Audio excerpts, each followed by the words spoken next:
Where Did the Road Go is made possible by the help from our Patreons. If you enjoy the show, consider becoming a Patreon at wheredidtheroadgo.com. This month's show is sponsored by Allison Cook, Stephen St. George, Tim, and Super Inframan. And I want to thank every patron for their support. Transmission start. Welcome to Where Did the Road Go? Join us as we wander off the path and explore lost history, consciousness, the paranormal, unexplained mysteries, alternative thought, and much more. We are present on the web at wheredidtheroadgo.com. Now here is your host, Soraya.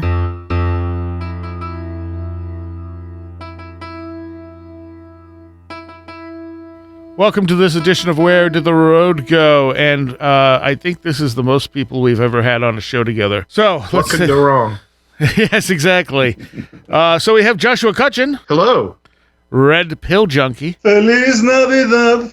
Christopher Ernst. Hello. Happy New Year. Taylor Bell. Sup, mortals. And Super Inframan. So clearly he's not talking to you because you're a giant robot. I was about to say, I'm a giant robot, so I don't fall into that category. So, But are you mortal or are you immortal? That's the question. Yeah.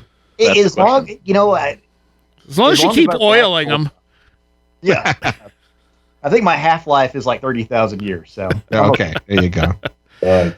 So Red Pill suggested that we do a year-end roundup type of show. So that's what this is. Mm-hmm. So, what the hell happened this year? A lot of things. Actually, for starters, disclosure. Well, let's start with this. One of the things that happened this year is we lost a bunch of people, including Jeff Ritzman. Oh, yeah. Yeah. That was very sad. I'm a big fan of Jeff and his approach that he took to trying everything and being open to I'm going to go out to a quiet place by myself with a crystal and, see if I can summon an orb in the sky or something like that. Right. He was just willing to try anything and had such incredible experiences to share too. Oh yeah. I mean, just completely original and unique ideas and approaches. And yeah, the experiences and stories that he had were, really out of this world. Mm-hmm. And he was. Go ahead. He wasn't willing to suffer fools. He with his expertise in graphic design and photo edition, he was very equipped to deduce if a UFO photo was a hoax, or if it could be the genuine article, and that's one of the reasons why he amassed quite a number of enemies in bulletin boards and forums, and I guess he didn't mind, and I respected the hell out of him. I didn't always agree with his ideas or with his position, especially with regards to something like him and Bainey's attitude with regards to Bud Hopkins. Not because I'm a Bud Hopkins apologist, but because maybe the way they approached it by, aligning themselves with Carol Rainey, this is not neither the time nor the place to explain why, but it didn't sit well with me. But nevertheless, ufology is diminished by the loss of someone like Jeff Ritzman. That's for sure. Yeah. Actually, he was also a big metalhead, and his favorite band was Iron Maiden. And he didn't really like newer metal because he didn't like the tones and stuff, the lower tuning and stuff like that. And I got him into Unleash the Archers, and he went and bought everything from them. And I just got to see them the last week, and I was just like, oh, wish Jeff was here. We also lost, huh? I was just going to say, he's quite an inspiration too, because some of those different techniques he would use, even got me thinking about investigating a Sasquatch sighting as if it were a ghost encounter or something like that. Sure. Taking different meters and all that kind of stuff to see what you could find out there. But anyway. And he was also one. I was going to say he was also one of the people of the small group of people who supported the was a fervent supporter of the show Lodge 49, which Yes. I really appreciate because that was a pretty cool show. Yeah. In fact, I think that was the last time I had him on was to talk about Lodge 49. Yeah. And Soraya, I know that you did some great shows with him, and I had some great experiences with him. I remember one point we finished on Where Did the Road Go? I think I was on with him, and we just talked for like another 3 hours afterwards. Sounds about right. You did some great shows with him, but some of the shows that he did with Greg Bishop, I think should be required listening for anybody who is interested in contacting the other. And, I say that as a prescription for contacting the other, and also for a warning why you might not want to do it. Right. Cautionary tale. Yeah. Exactly. Very good at balancing that approach. And also, Jeff's book is apparently never going to be put out. His family doesn't want to release it. I don't think a lot of it was done. I think it was just done in parts. So a lot of people have asked about that, but I guess they just don't want to deal with it. So unfortunately, his website is still up, though. Yeah, his website is still up last time I checked. It is what it is, and unfortunately, maybe one day that kind of stuff could come to light, but it's I think it's best just to respect their wishes and stuff. Absolutely. And he talked. I did a whole 3-part show on his personal experiences, so a lot of that stuff would have been in the book, but at least he talked about it. Right. Yep. Right. We also lost Leo Sprinkle. Mm-hmm. Oh yeah. Mm-hmm. And I know who he is. I was not super familiar with his work. Well, he was a very prominent figure in ufology back when alien abductions was starting to become a thing. Yeah. Before Bud Hopkins and David Jacobs erupted in the scene, there was Leo Sprinkle using hypnosis in order to allegedly retrieve the memories of people who claim to have been taken by non-human entities. One of those persons was, I think, her name was Myrna Hansen. Right. Who is featured in Adam Golightly's books, Saucers, Books, and Cooks. All right. And her story is seminal and very important in the history of ufology because it greatly influenced Paul Benowitz. And it kind of almost spawned the whole idea of the Dulce underground alien base and all those mythologies with regards to secret dealings of the Greys with the U.S. government and how the deal went awry, and there was some kind of insurrection, and the aliens attacked the American soldiers, and now the U.S. government doesn't know how to come forward with the truth because they lost control of the whole situation. All of that, Leo Sprinkle was at the forefront of that when it began. Right. Yep. And the other thing I think to remember about Leo Sprinkle, and I just know this because this is where my head's at, and it's going to be a gross generalization, but there's some truth to it. Before John Mack and Whitley Strieber really sort of reintroduced the ideas of reincarnation to the alien abduction mythos, it was present with the contactees, but it sort of faded out in the abduction era of the late 70s and early 80s. But Leo Sprinkle kind of carried that torch through that time period when people weren't talking about that aspect of the phenomena, and I think that's an important legacy too. Absolutely. Mm-hmm. Yeah. And the other person I had listed down, I actually wrote this all down for the UFO history show we're going to be doing.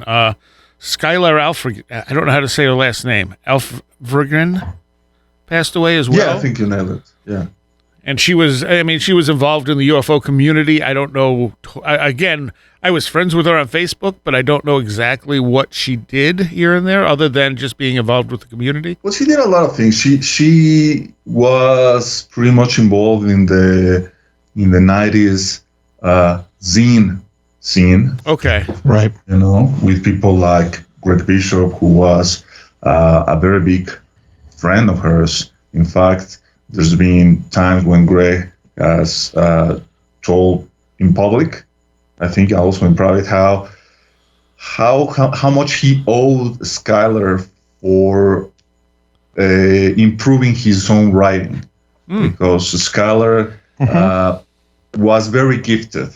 You know, she probably was someone who ranked high above in the IQ charts, and so she was very gifted, and she was a very good writer. And so Greg used to say that he used to like show Skylar her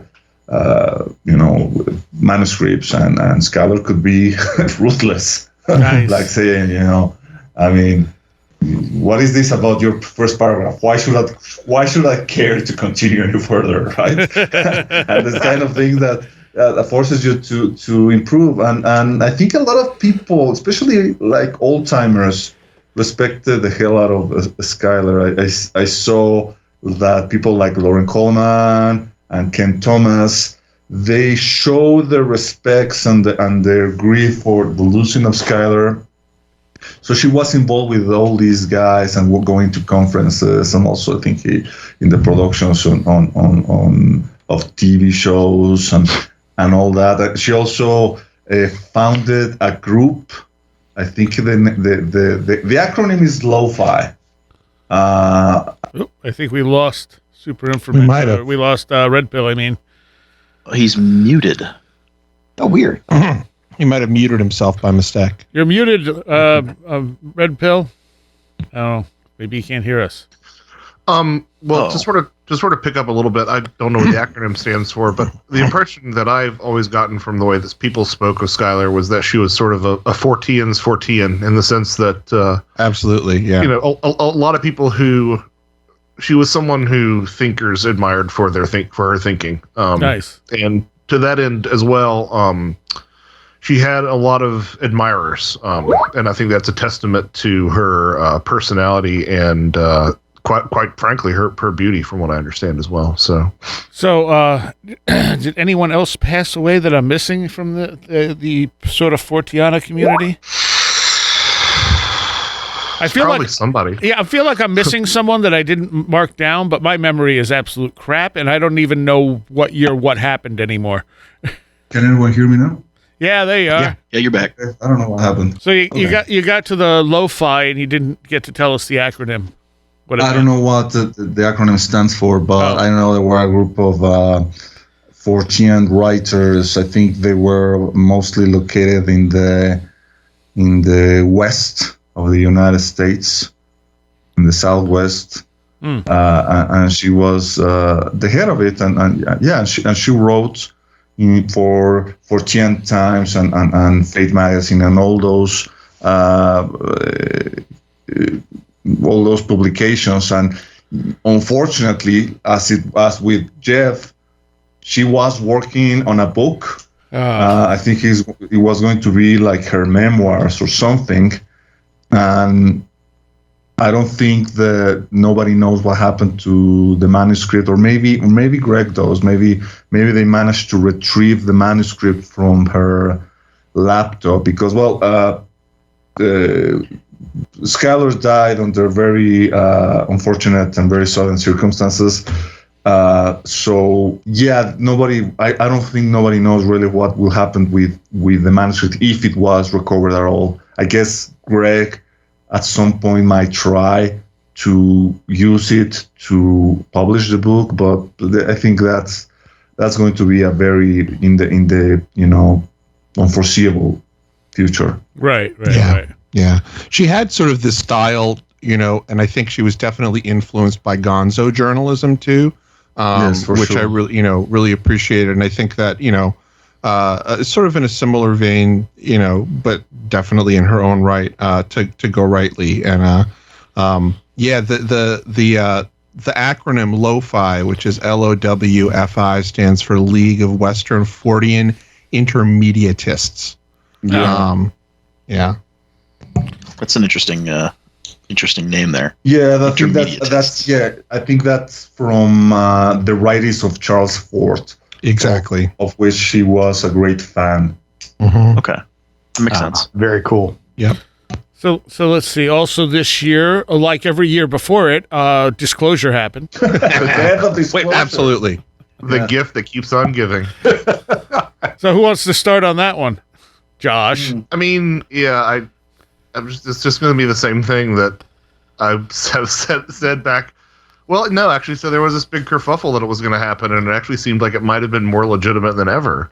And I remember, having this conversation with you and Miguel, Soraya, and all the pushback on it on YouTube comments, and still hadn't happened, folks. Yeah, I mean, I know that there are people who talk about soft disclosure being like, oh, they acknowledge that they're interested or something, or they've acknowledged that they're unexplained things, but that's not what any disclosure advocate is actually looking for, and we know it, and they know it. So get over yourselves. Not only that, but even Project Blue Book acknowledged that there were unexplained things. They just rated them not a danger to national security. Exactly. Right. Yeah, that's true. But I feel like the general perception, I personally haven't looked at Project Blue Book's documents, but I've heard that what you just said, Soraya, that they acknowledge that UFOs exist, but that they declared them not a threat to national security. From what I've understood about the general public looking at that kind of stuff, they look at it as the government or the military saying that UFOs don't exist. Right. Yeah. Which is obviously not the case, and is not the case today. But I feel like there's this perception that has been the case, and that this is somehow revolutionary in now saying that UFOs do exist. I don't know. If I may intervene, I mean, I feel honestly, and not to give any credit to the current disclosure movement, but I feel that Blue Book's position with regards to the cases they couldn't identify is, had we more information about it, we could definitely eventually solve all these cases, and all those unidentified will no longer be unidentified. I think that was Blue Book's position, and the idea that they couldn't rule out entirely the possibility of some of those cases being actual representations of exotic technology or other worldly visitation. In those days, the extraterrestrial hypothesis was the go-to idea of, well, if it isn't a flocks of seagulls, and if it isn't Soviets' secret weapons, then it must be from outer space. Right. But now there may be more of an acknowledgement of saying, well, even if how they tried to kind of like explain it, maybe they didn't have enough resources, but they're still saying, well, there's something there. And although my position is that the reason why there is such a push to now have a UFO office, and as of today, the day of this recording, it seems that there is officially going to be a Pentagon UFO office, and something that is the result of people like Marco Rubio and Senator Gillibrand, and this guy, the other guy, Representative Gallego, all these people in Washington that were pushing to create this new, almost like, I don't know, Blue Book 2.0, I don't know. But I really feel that some of that push toward having a new UFO office has to do with the very real possibility that China and the Soviet Union are creating new hypersonic weapons and new drone systems that could potentially constitute a danger to the sovereignty and the power of the United States, the military predominance of the United States in the world. Yeah, isn't it funny how government interest in UFOs always spikes during a Cold War? It's funny. I mean, I think a lot, and I think a lot of the being public about it is crowdsourcing, right? I mean, you're getting people to watch the skies more so that you can get those reports of intrusions into our airspace. I mean, I'm not saying all of it. I mean, but I think that you always have to look at what the other hand's doing, right? Yeah, it gives me some concern, to be honest, because government doesn't do these things until after there's a problem.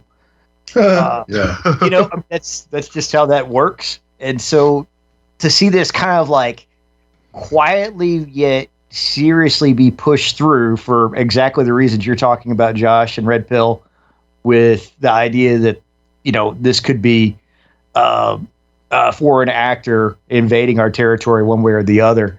It makes it feel like almost a certainty that that's been going on. And then getting some of the stigma removed from that, so you can crowdsource, I think is absolutely right. The interesting thing out of this will be how we separate what's truly, extra dimensional, paranormal, liminal, whatever else from the, drones that are coming from China or something like that, or one of their hypersonic missiles. And it's harder and harder to do. And Saxon, I agree with you that is a little bit concerning that this is kind of being pushed through this way, but it's also, it's not terribly surprising to me if it is the case that other countries like China or Russia or whoever have some kind of technology that they're using to do some kind of reconnaissance or whatever they're doing. It's not super surprising to me, at least. I don't know. Or technology that could also harm American citizens, because there is the case of the story that it didn't start in 2021, but it just definitely continued in 2021 to gain more traction, and that is the case of the Havana Syndrome. Which is another thing that is starting to get intertwined with these stories of UFO encounters and potential harm produced by UFO witnesses. And there was this very interesting article that was published, I want to say 2 weeks ago, or maybe a week ago, by Vice, in which they interviewed Dr. Gary Nolan. And Gary Nolan is a very interesting character. He's become more and more involved with the UFO scene. He is unofficially one of the scientists that were involved with Dr. Diana Pasulka's investigations that resulted in her book, American Cosmic. And this is a guy that has also been collaborating with Dr. Jacques Vallée, arguably the most important ufologist in the world, to try to analyze these alleged materials coming from UFO crashes or maybe other types of UFO cases. And Gary Nolan says that he also investigated at the behest of the U.S. government. He didn't elaborate which agency, potential victims of Havana Syndrome. Mm-hmm. And there was a time when he actually didn't have enough clearance to continue the investigation, so he no longer knows what happens. But this idea of someone using some type of technology that could emulate some of the, symptoms or characteristics of UFO activity, it seems very interesting. I think it's the kind of thing that I'm more interested in, rather than finding another report of another UFO or another American pilot reporting a UFO sighting. Okay, enough of that. Talk to me more about these people who have been their brains have been apparently damaged by some kind of either sonic weapon or maybe some type of microwave radiation. So what is this Havana Syndrome? What is that? Oof. I haven't heard anything about this. Really? Back a while. At least 3 years, I want to say. Don't you think, Soraya?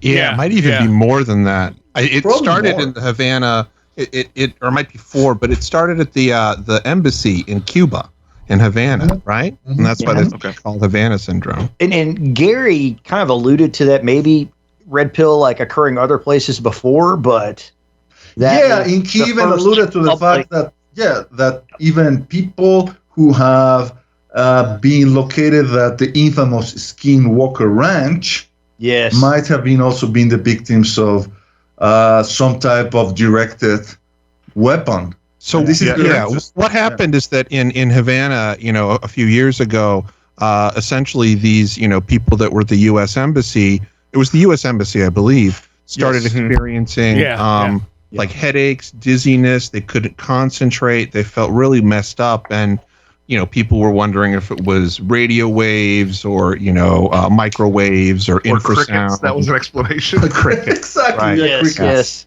Yeah, but then it started happening other places too. Yeah, Okay. and I read that article with Gary Nolan, and the really interesting thing is that on MRIs, some of the I guess the leftover impressions that are in the brain from people who had UFO encounters is very similar to these people who were experiencing Havana Syndrome. Yeah. That's right. That's right. What do they mean by leftover impressions? Well, leftover impressions, this would specifically be, if I remember correctly, it's like scar tissue, like it's called white matter or something like that. Yes. And if you look in these particular parts of the brain, which I think it's, I can't remember exactly where. It might be the thalamus or something like that. But yeah, it's this particular, pattern they see of scarring. Yeah, bottom line, these people have permanent brain damage. Yeah. Okay. And he basically says, without saying it, he throws in some aerospace people, and then you hear Skinwalker Ranch, and you're like, oh, it's Bigelow. Yeah. And, Just as an aside. Yeah. To reiterate, the stuff at the Sherman Ranch, the Uinta Basin is weird. There's no denying that. But there's also very strong evidence. Erica Lukes has done a lot of good work on this that suggests that there was a lot of non-lethal weapons testing that was going on there as well. So the question becomes for me, did the government say, "Oh, this is a really good cover for us to do this because there's these spooky legends here," or in my heart of hearts, I really hope that they're actually using the paranormal for the weapons. But but yeah, so I think that is for me, it's an open and shut thing. Skinwalker's kind of become so contaminated you can't really cite a lot of stuff from it. I believe people like Valet and what they say when they were there, but there's a lot. There's just too many shenanigans there. Yeah, it's a chicken and egg question. Which came first, the U.S. U.S. secret military intervention, or all these legends that seem to harken back to before the U.S. or a time loop. Right. Yeah. Ooh, yeah. Or a time loop. Exactly. Yeah. But, Josh, to your point, if you think of Nibs being out there at Bigelow's behest, I believe, right? Wasn't he funding Nibs? Yes. Yes. So, and with his ties to the military-industrial complex, and they're basically out there to record everything that happens around them. Like, what better test subjects than someone that's going to be or a group of scientists that are going to write down exactly what they experience and what happens, not knowing. It's true. I'm like, man, that's pretty good. Let's have top tier volunteers that can tell us what's going on, and they will never know that they were a part of this. Yeah. Right. So no, go ahead. But on the other hand, if you read the books written by George Knapp and Colin Kelleher, and for the sake of argument, take them at face value. If the U.S. government had capabilities such as the ones reported in that book, like, for example, the capability of taking a bunch of prized adult bulls and materializing, teletransporting them to a confined right into the trailer. Inside of a trailer. Yeah. If the government had those capabilities, I mean, come on. Why are they still having this fight over supremacy with the Chinese and the Soviet Union? Just go and teleport Xi Jinping inside Guantanamo and be done into a honeypot. Right. You know what that makes me think of, though?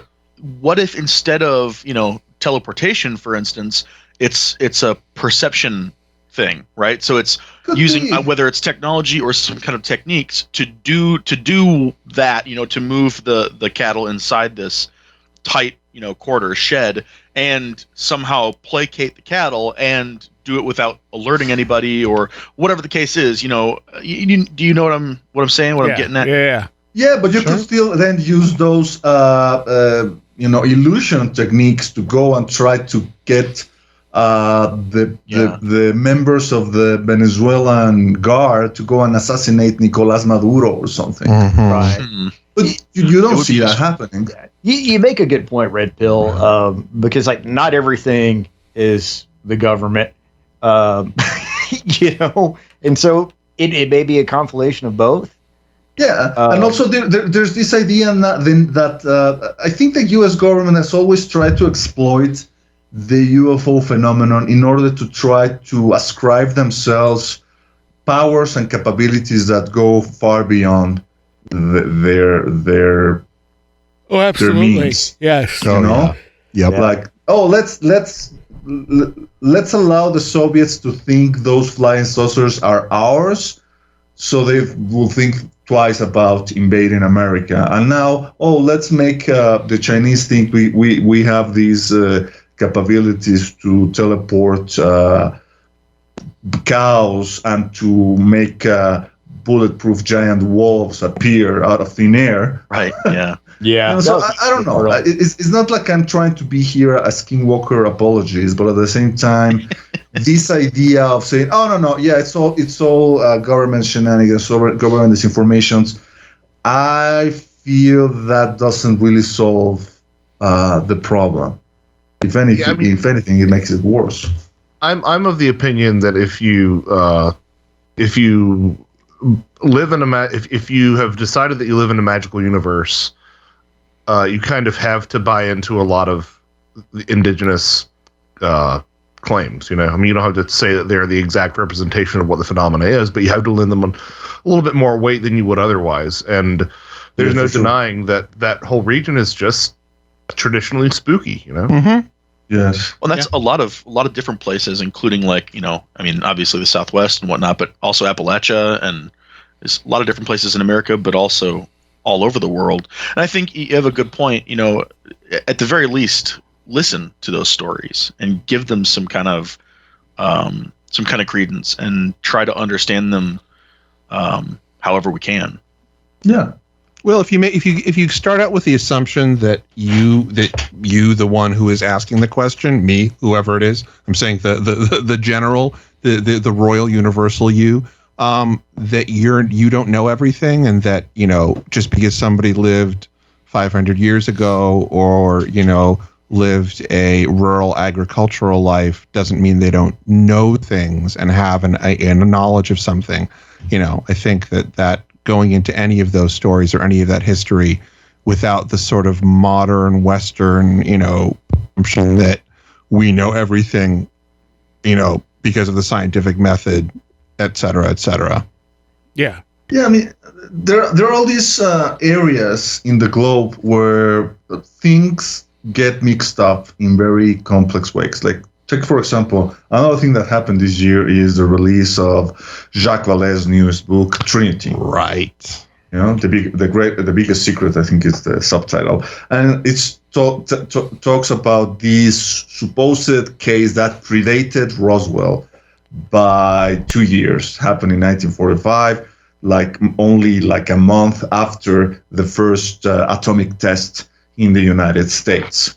The Trinity atomic test that was the precursor to the launching of the dropping of the bomb at Hiroshima and Nagasaki.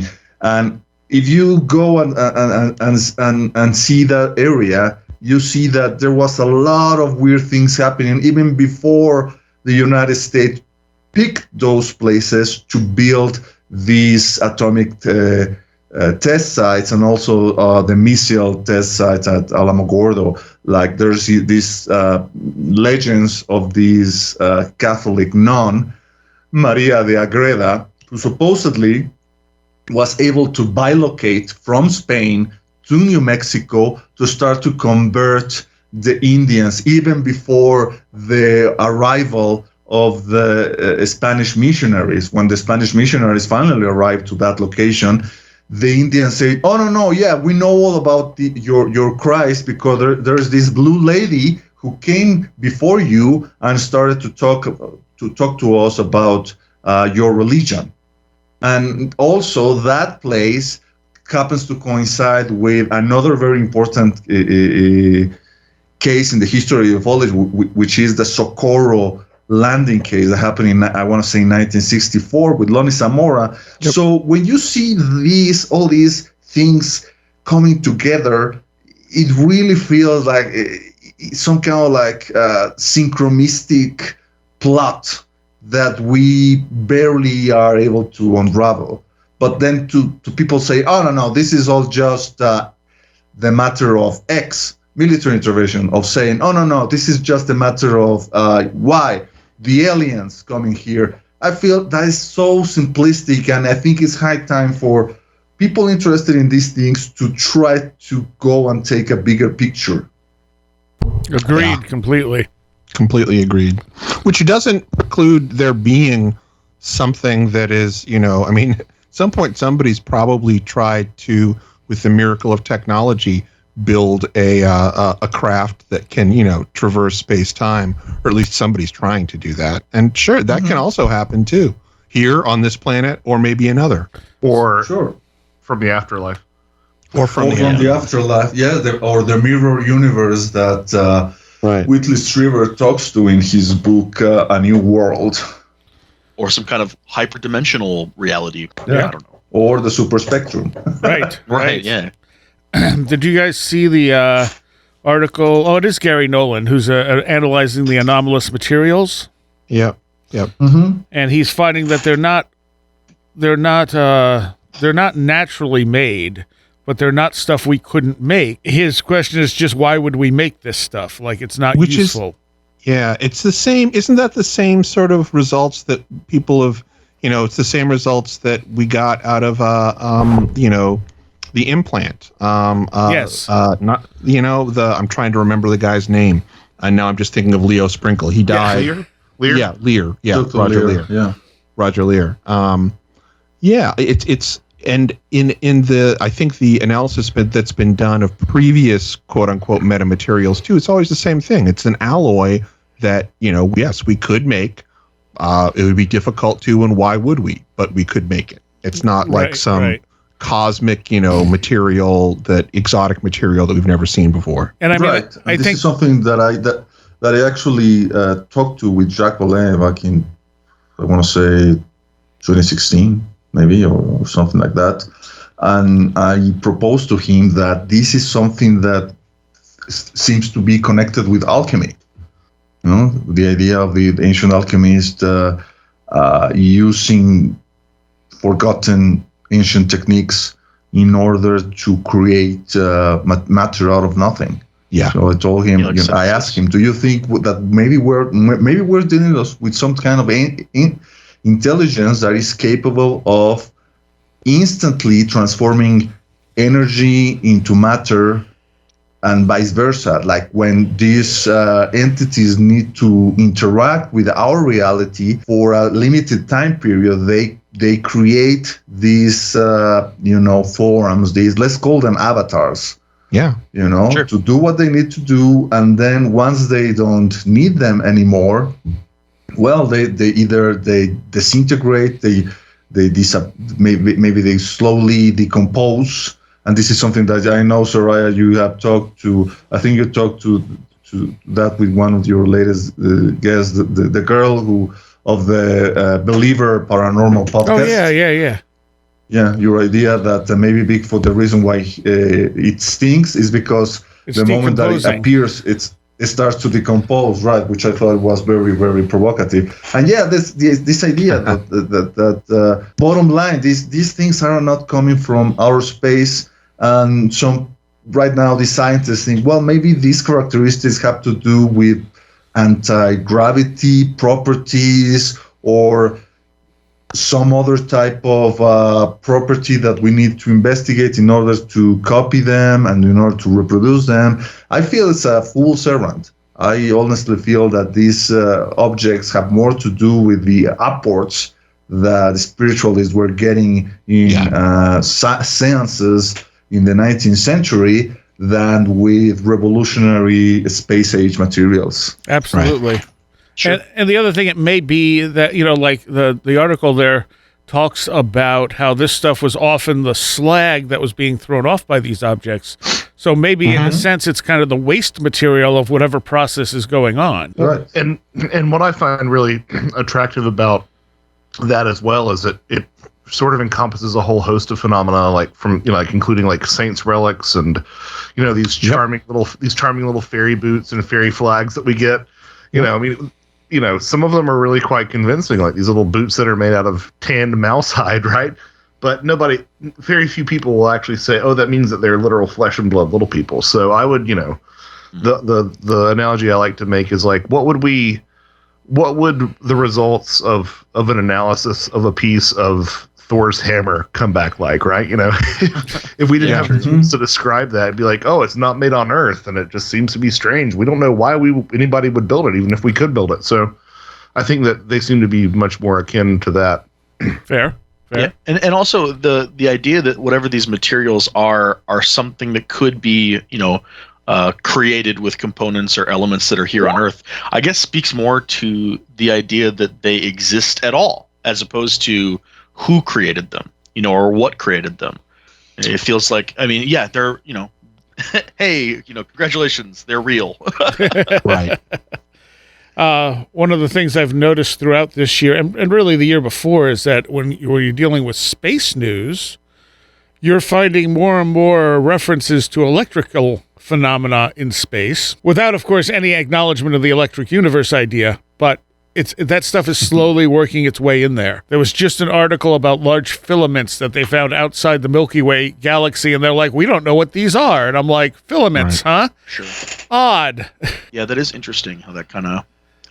It seems to be sort of bleeding into the discourse. Yes, very slowly, but it's getting there more and more. Just like you're getting, stuff on Mars being found more and more, which you would expect from, continued observations, but it's kind of like all the stuff we expected. Mm-hmm. So, although the things that were more interesting to me, aside from Mars, obviously, everything Mars is great, and the fact that NASA managed to get a little helicopter that can actually go and climb tens of feet above what the rovers could do. But the news that were for me more interesting was all this speculation about life on Venus. Yeah. Oh, I hadn't seen that. Yeah. I've heard Yeah, there were a few of them. Yeah. Scientists proposing that some of the things they are observing with their instruments, I guess spectrometers and the like, is the result of organic activity, possible organic activity, like life forms living not on the surface of Venus, but maybe in the clouds. Right. Yeah, I think it was the clouds, something having to do with like the ammonia clouds there could support life. Yeah. Interesting. That I hadn't I heard. had That's heard cool. something about... Well, actually, I think it was some kind of a rehash of something that Lear had said years and years ago about Venus and about life on Venus and stuff, which sort of seemed, I don't know, a little strange. So you're saying, I guess I haven't seen this, what you're talking about. You're saying that there are actual scientific dialogues happening about the possibility of organic life on Venus? There are. Yeah, there's a discussion, yeah. Yeah, okay. You can look at it. I think it started with astronomy, discoveries in astronomy, or it was something that I believe, and this might have started in 2020, but it was like MIT. It was from a reputable source. Okay. Mm-hmm. Interesting. So, is there anything in the... Well, first of all, the last one thing I did want to say about that is I suspect there's probably life everywhere in the solar system, whether we recognize it or not. But Right. What about other fields of the paranormal?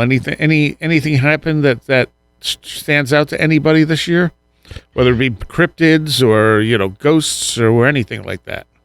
Yeah, what happened in the world of Bigfoot in 2021? They still don't have a body. Surprise, surprise. That's a good question. Didn't like 2 books come out on that about where footprints stop? Yeah, not in 2021 though. Oh, okay. I'm trying to think. Yeah, I think there was a peak of Loch Ness monster sightings. Was it really? Yes, I do remember saying about that. Yeah. Like the pandemic was good to Nessie.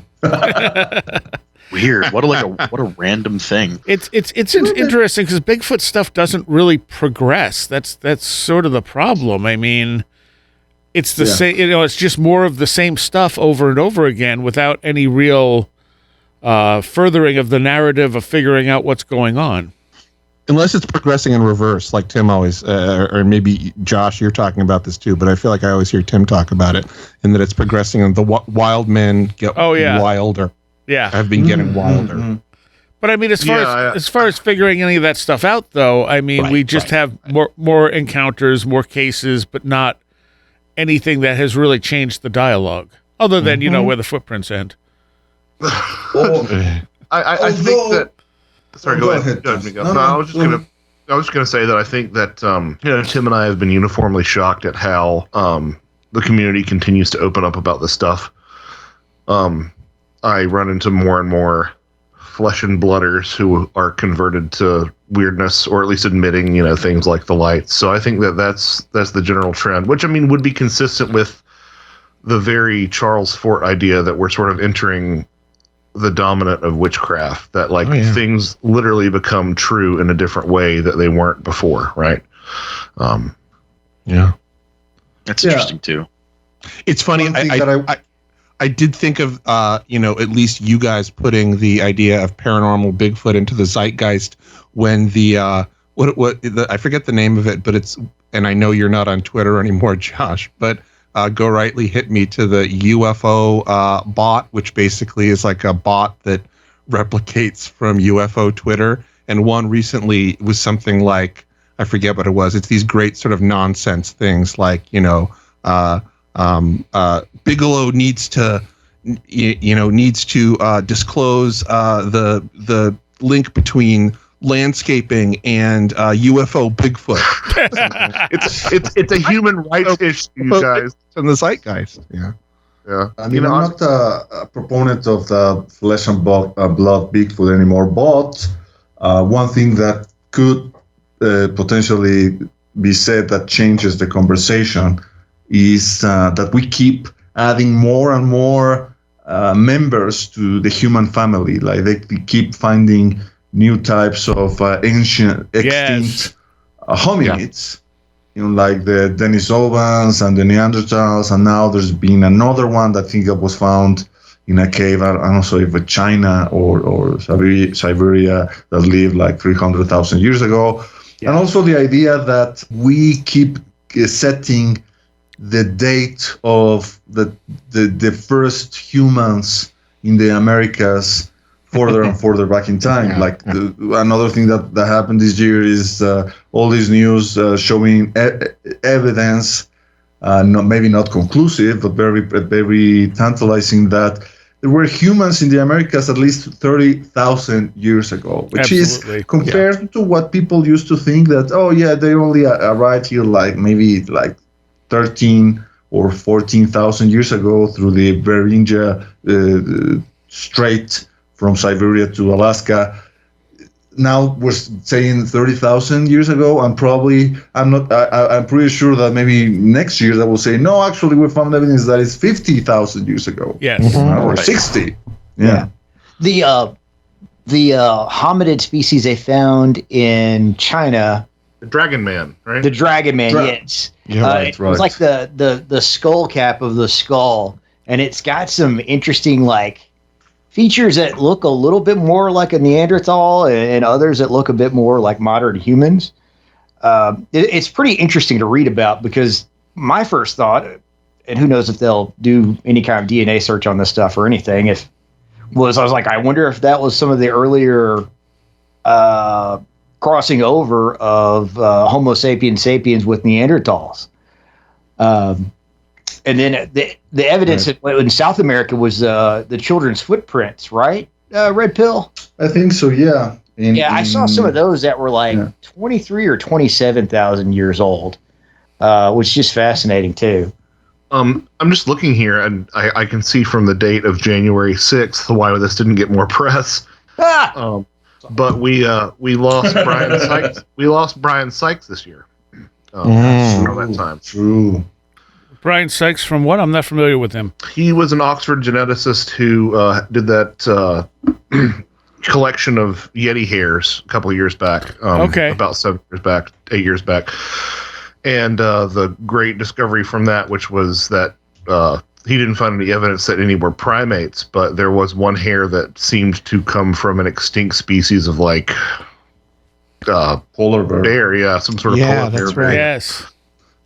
Which was still big news and is actually where cryptozoology should be focusing, in my opinion, is on things like that as opposed to, saying Nessie's a plesiosaur or whatever. But yeah, we lost Brian Sykes this year, and I completely forgot about it because of the disaster that was the start of this year.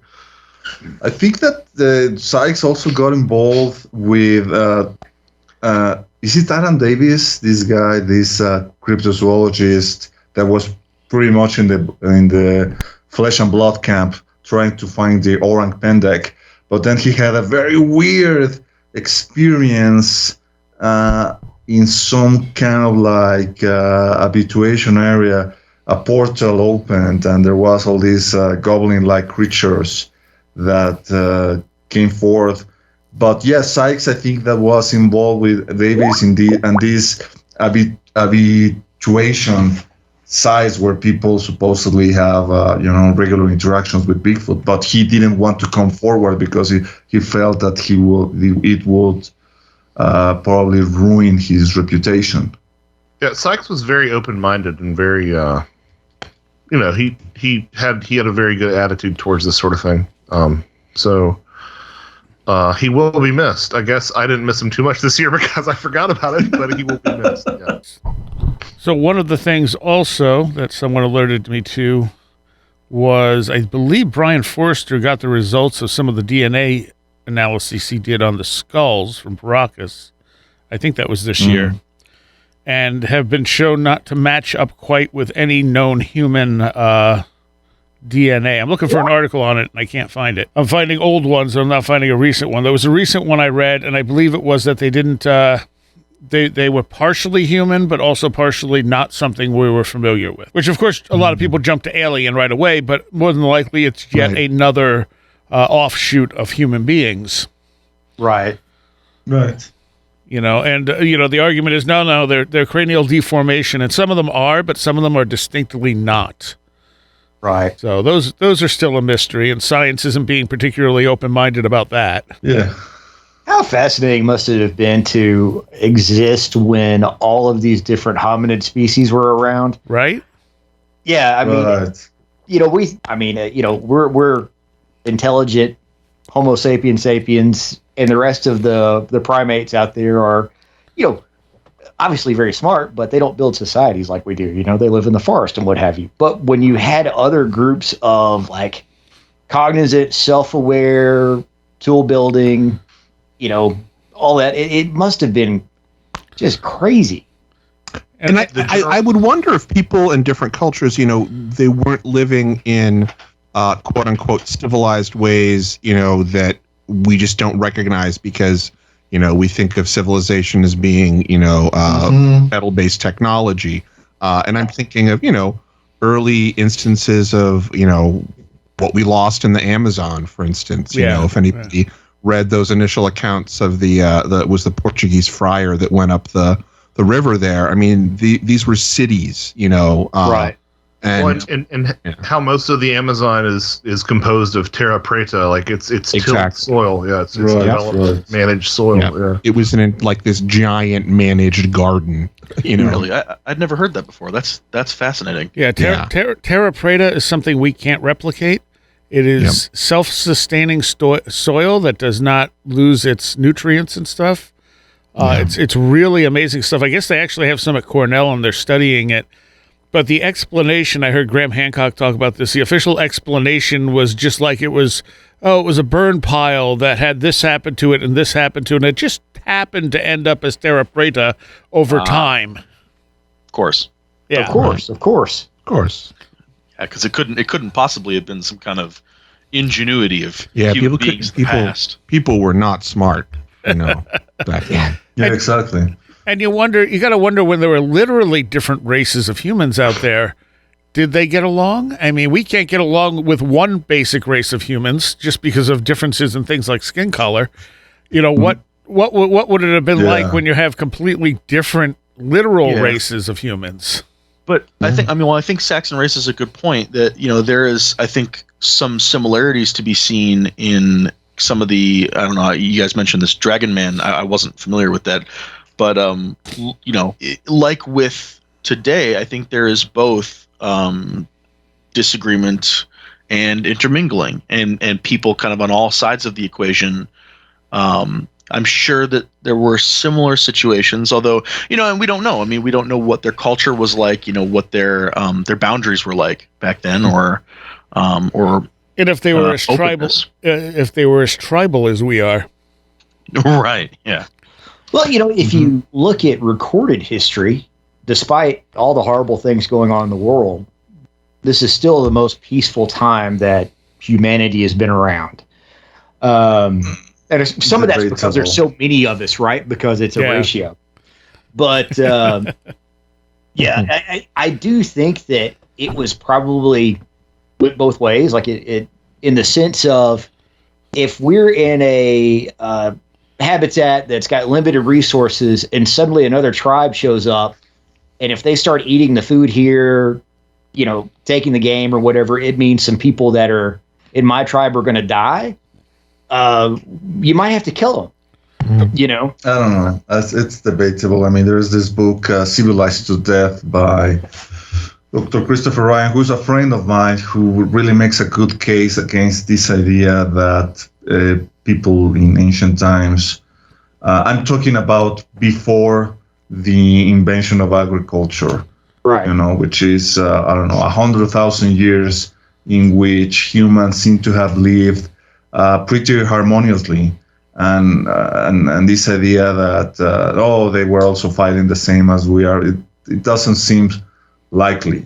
By the study of hunter-gatherers and how they collect themselves, there's the occasional strife, but it really seems that our concepts of warfare, tribal warfare, it really started out once humanity came up with this concept of agriculture, and that created the idea of hierarchical societies, and that became with the idea of the concept of property. There's this surplus of goods. Yeah. So now I need to have these guys, they're gonna keep my stuff, and now my wives, and now I need to make sure that the offspring of my wives are really my kids. So now I need to come up with the concept of marriage.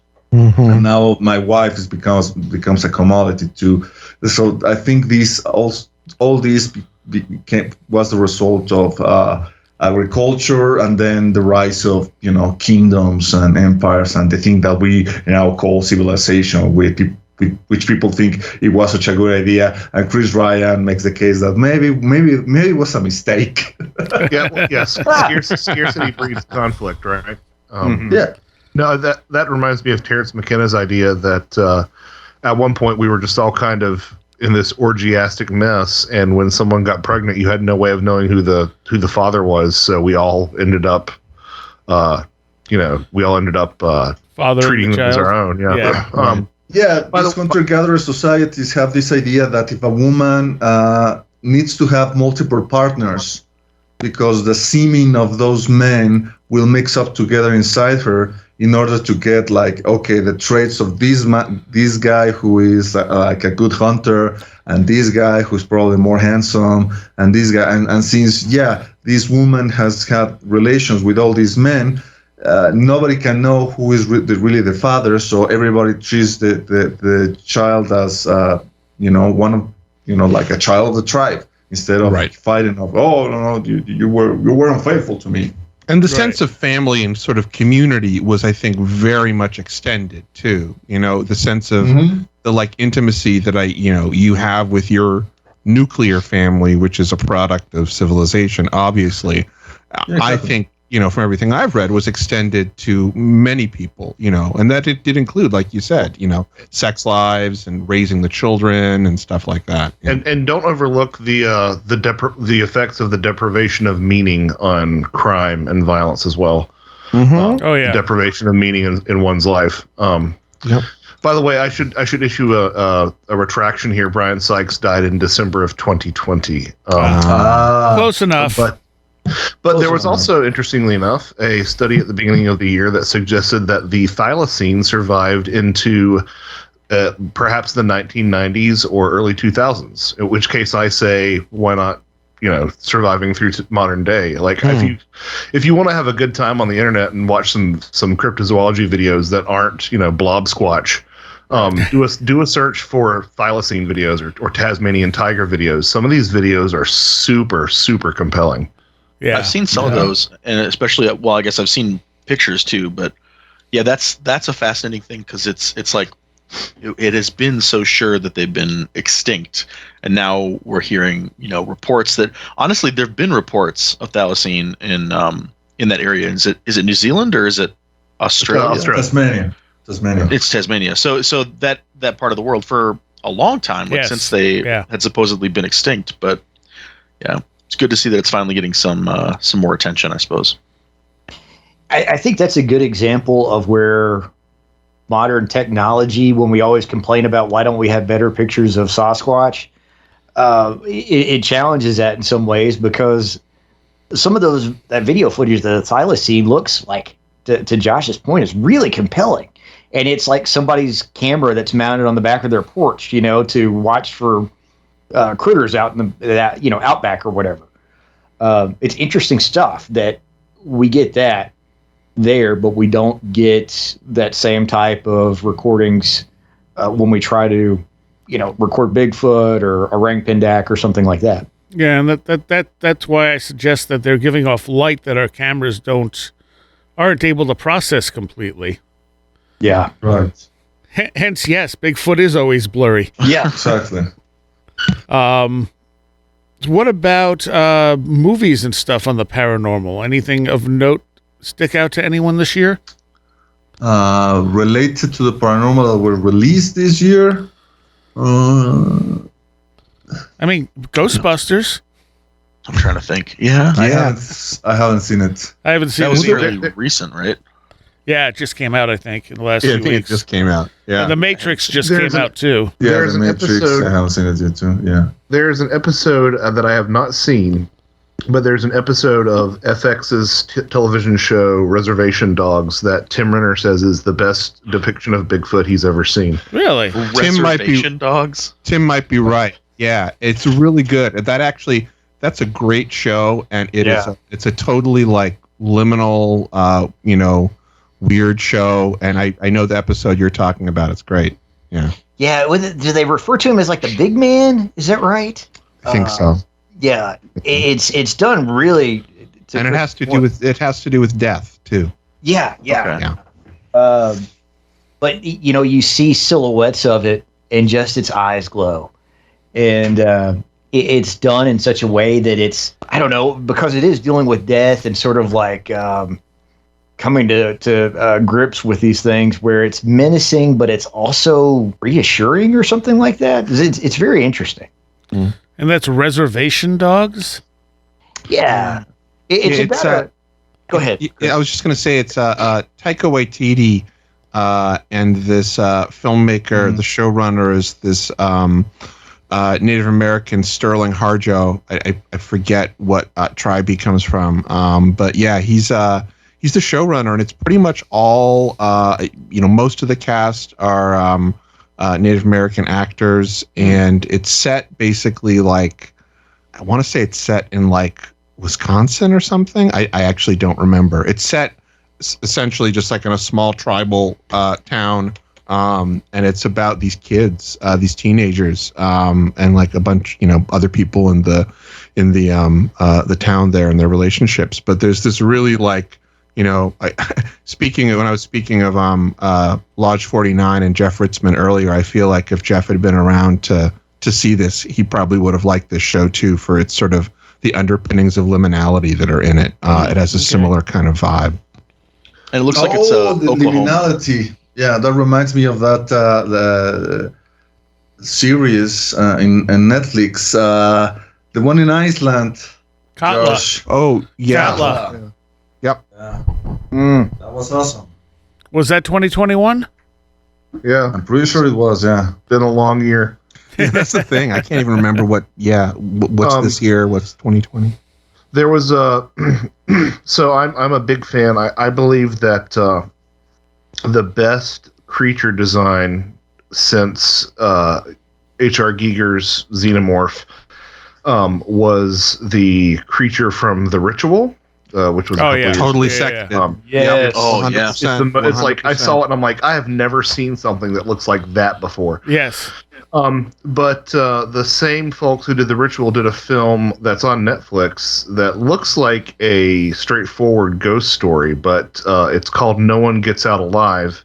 Oh yeah. And I found it okay, but they brought their A game again with the creature design, which is pretty wild as well. There's something. It's not just a straightforward ghost story. Let's put it that way. Nice. Right. And that was from this year. Hey, there was a new Paranormal Activity movie. Yay! Was it really? Yeah, which was I did watch it, and it was disconnected from the rest of the series and involved an Amish cult that was trying to pacify a demon. Oh, Was that UFO movie this year? The one about the people in the radio station? Anybody know what I'm talking about? Yeah, I do. I think that was 2020. Oh, okay. I saw trailers for that, but I never actually saw that. Which one is Does anyone that? know the name of that? Vast of Night. Oh, Vast of Night was great. I heard about it on the Discord server, and somebody said it was pretty good. Yeah, it's totally worth it. As is Cosmos, but I think that's also 2020. Yeah. Pretty sure Cosmos was made on no budget. Oh, But it's very well done for having no budget, and it has some great ideas in it. Let's see. What else? There was Halloween. There was the new Halloween. True. Yeah. And if you want to break your brain, just look up the Halloween, the order the movies go in and how they're interconnected, because there's like 4 different timelines at this point. Yeah. Did anyone see? Oh, sorry. Go ahead. I'm not a horror fan, to be honest, but I did love Netflix Midnight Mass. I thought it was Mike super. Flanagan's Midnight Mass was very good. Yeah. It was lovely. I think Mike Flanagan might be my favorite horror director nowadays, because I still just am absolutely enamored with Hill House. Bly Manor left me a little bit cold, but Hill House I just think was just an absolute masterpiece. And Gerald's Game adaptation was great too. So. Yeah, he's really good. I liked parts of Bly. It definitely didn't have as big of an impact as the first series, but the mythology of it sort of lost me a little bit. It got a little bit too rococo for me for some reason. And I'm trying to find out. And I apologize. This isn't a TV show or a movie or anything, but I'm trying to double check to see if it was this year or last year. But Arc Dream Publishing's Impossible Landscapes came out, I think, this year, which is the King in Yellow setting for Delta Green. Which it deals a lot with the paranormal and liminality in sort of turning the world inside out in the adventure that the players go through, from kind of the real world into this sort of half fictional, half real place that kind of exists in their minds and between them and of the natural world. It's a really interesting and unique kind of take on that type of stuff that I know I've talked about it a bunch, and but it's definitely worth looking at if you're at all a fan of the King in Yellow or the Carcosa stuff. Yeah. Yeah, it looks great. No, I have not seen Malignant, nor have I seen Antlers. But, I was just going to mention Antlers. Antlers is pretty Antlers. good. Well, the most impressive thing about Malignant, when you watch it, is to realize, because I didn't know until after the fact, with the girl who is the main character in the movie, all of those effects that she's doing are actually her. And I don't want to give too much away, but when you watch it, you see her do this really weird stuff. Yeah. She's actually doing it. She's Lumber lady. Yeah. She is a contortionist and stuff. Also, Last Night in Soho is really good. Yeah. Oh, I didn't even watch that. I wanted to. That is good. And The Night House is really good, and both have very paranormal themes to them. Oh, we haven't. Did anybody watch the Showtime doc, the George Knapp UFO J.J. Abrams thing? No. I only watched one episode and I didn't watch it either. I couldn't be bothered. No. I couldn't be arsed. Come on. No. That's But I just remembered that came out this year. Wasn't there also that Bigfoot show that was like 3 episodes that was really more of a true crime thing? Yeah, the Hulu thing. Yeah. Yes. People said it was bad. It was good, actually. Yeah, it was interesting. Josh brought up a point that has now made me like a little bit more distasteful about it, which was at the end, the reporter that's kind of taking you through the whole thing says, "I believe that these people believe in Sasquatch." But it's a nice juxtaposition between what they call the Mendocino Triangle, where marijuana was grown forever and still is, and Sasquatch. And a report that somebody made or rumor of a Sasquatch killing like 2 or 3 people that were protecting a particular patch of marijuana fields. And kind of how that spread around. And there's a character called Bigfoot Gary that gets referenced a lot, which is just hilarious. So yeah, it's worth watching. He's very polite and does not try to make the people that are fans or cryptozoologists or anything like that look bad, which I really appreciated. He also has Bob Gimlin in there and is very nice with Bob. But it is definitely not the emphasis of the documentary. Right. Because it's more of a true crime kind of thing. Yeah. I just remembered this too. Did anyone watch the Near-Death Experience series on Netflix? Yeah, Right, Leslie I did Keans. not. Yeah. I did. It was good. Yeah. It was interesting.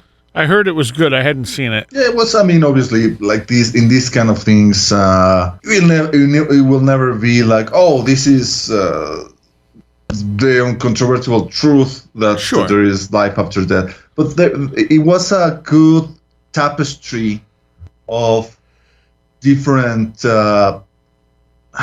manifestations in the belief of the afterlife, ranging from apparition, near-death experiences, obviously, also the idea of mediumship, which was very nice, the idea that there's still places in the world where they're holding old-time seances, like in the 19th century, and mediums are still, like, allegedly manifesting ectoplasm and things like that, which was really cool. And also the idea of reincarnation, which was probably the most interesting one, especially because it was so ambiguous. There was this kid whose case is very famous, that supposedly remembered the past life when he was some kind of actor in Hollywood in the 1930s or something like that. Yeah. So they take the kid to see the sister of the man who he supposedly was on a previous life, and they go and take him to the house where this man lived and show him like all these photos, and you see that the kid acting very honestly and saying, yeah, this doesn't connect with me, it doesn't bring any kind of like reminiscence. And you see like there's some kind of like disappointment in the sister, who doesn't really seem inclined to believe that this kid is his reincarnated brother.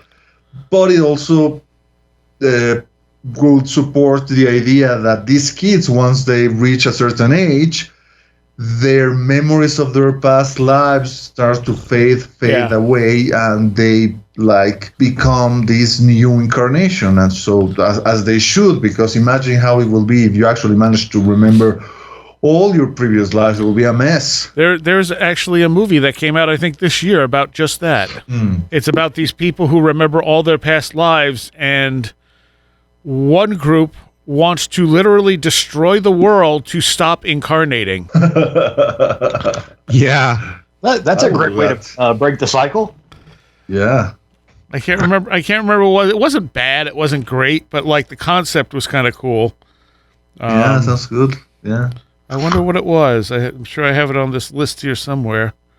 Yeah, I remember you mentioning it during one of the movie episode. One of the movie shows. I don't know that one. It Or sounds TV to me shows. like similar to the one of the more recent storylines for X-Men. Huh. I want to make sure we get to two things. I don't know how we're doing on time, but we got about 5 minutes. Oh, okay. Well, I was going to bring up Demi Lovato. And I was going to bring up the kerfuffle over remote viewing. That's right. Oh, go ahead. Demi Lovato doesn't want you to call them aliens. They need to be called extraterrestrials. Oh, right. Yeah, I heard about that. Yeah. Well, aren't we? Isn't UFO out of the picture now? You have to call it UAP too. Yeah, I mean, that's probably offensive to the aliens too. Yeah. Right. Wait, who is this person? Demi Lovato is the singer. That made me so happy you said that singer. or asked that question. Yeah. Okay. Who is this kid? She's doing she's also starring in a television series about UFOs and her experiences in general. Ah, okay. Now the remote viewing thing, maybe Miguel still being on Twitter might be able to speak to that. I just heard about it through the grapevine, but I just thought it was really funny that you had a bunch of people who were so invested in the ETH and in nuts and bolts UFOs getting upset that how dare the government use remote viewing to look for UFOs. And I'm like, this has been going on forever, guys. Like, I actually buy a book. No idea what you're talking about. I haven't heard any of this. I mean, recently. Oh, I was under the impression, so maybe I'm completely speaking out of turn, but I was under the impression that there was something surrounding Elizondo that a lot of people got upset because there were in the Skinwalker, the Pentagon book, there was mention that they were seriously entertaining esoteric methods. I remember hearing that too. Yeah. Sure. I mean, it wouldn't surprise me in the list. I mean, what I've heard of Elizondo, the latest thing is that John Greenwald of the Black Vault wrote this article saying that there's this scene in the final episode of the first season of Unidentified, this series that was released by History Channel, I want to say 2 years ago, starring Elizondo and Tom DeLonge and all that. And there's this scene in which supposedly Elizondo and DeLonge meet up with the people in the Pentagon who were still running the ATIP program, the program that he quit. And apparently one of the people portraying that scene posted on Reddit that that wasn't what happened at all, and that they weren't even told that they were going to be recorded. So a total fabrication. Nobody knows. I mean, Greenwald is not blaming directly Elizondo and DeLonge, and I'm not either.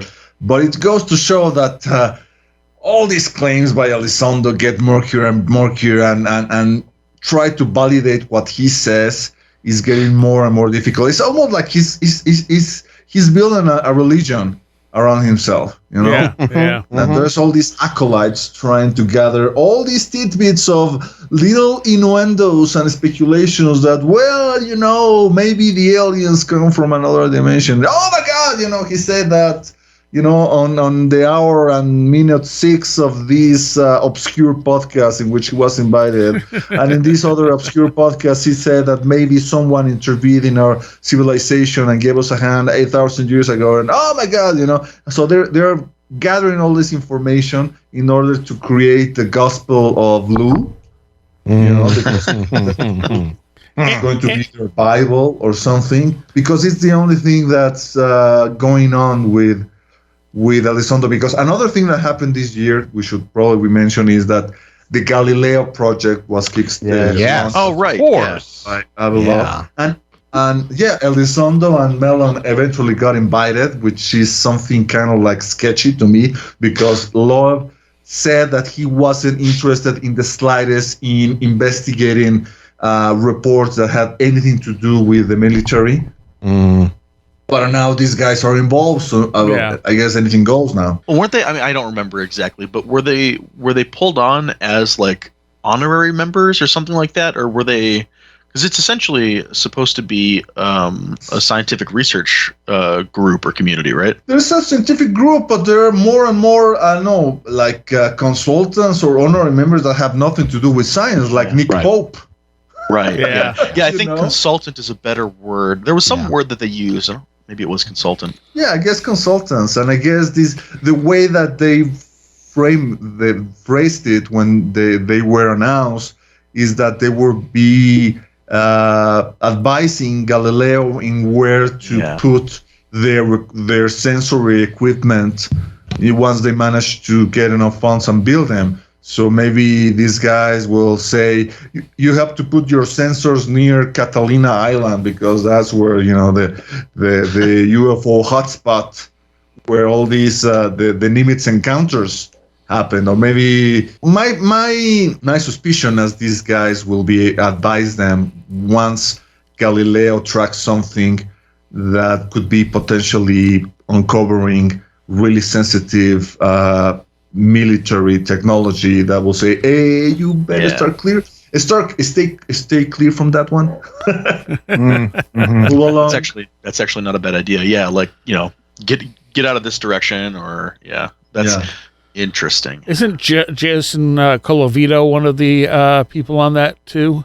No, there was this that was a joke, because Colavito hates all of the people involved. Yes, I know.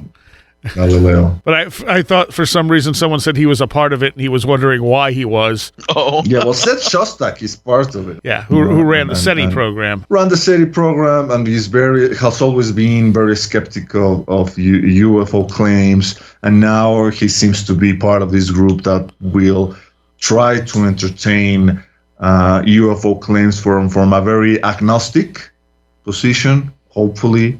Hopefully. Not believing or disbelieving, just looking at the evidence impassionately. All right, so we're just about out of time. We totally forgot to mention that Joshua came out as a lizard man from Zeta Reticuli. Right. But I guess everyone just knows that anyway. Welcome. You have revealed me.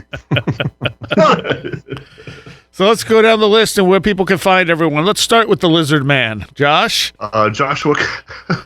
JoshuaCutchin.com, and here, whenever I can carve out the time, exciting news. 2021 sounds... No, I'm not going to set myself up for failure like that.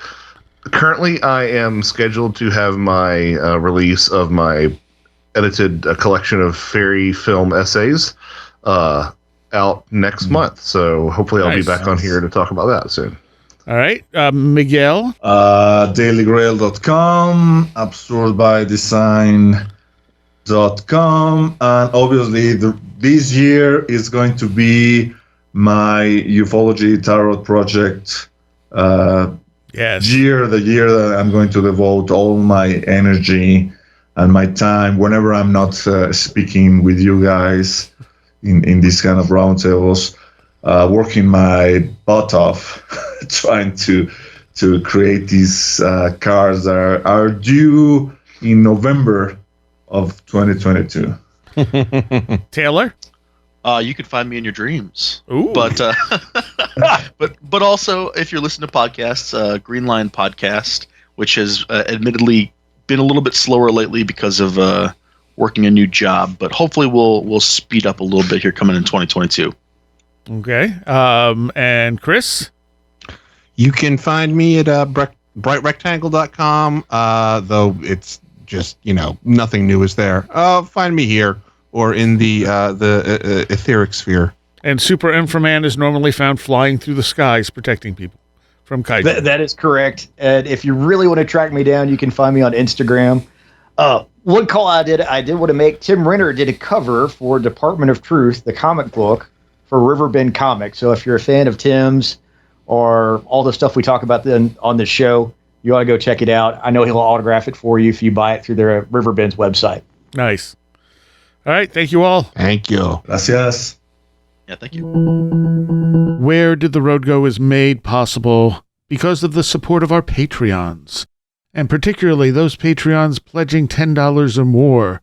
Allison Cook, Stephen St. George, Super Inframan, Andrew Nichols, Matthew Sproul, Christine, 100th Monkey Project, a blue second-generation MR2 drifting around a Japanese mountain, Patricia Giaquinta, Alex Whitcomb, American Rambler, Andrew Maines, Barbara Fisher, Beverly Williamson, Big Boy Limina, Charles Davis, Charles in Florida, Land of the Crazy and Communicable, Chris Ernst, Craig Cisternos, Craig Parmenter, Chris Johnson, Crystal Ann Compton, David Moore, Denise Sarek, Diane B., Diona Bidwell, Dominic O'Malley, Duffy Dowder, Edu Camahort, Empty K, Eric Citron, Eric Todd, J. Otto Bullitt, James Lattimore, Joanna Rojas, John Bracken, Carla Mahoney, Kevin Schreck, Kristen L., Linz Jackson K., Luke Osborne, Mark Bowley, Mark Brady, Matt in Delaware, Patricia W., Paul Jeffries, Ray Benedetto,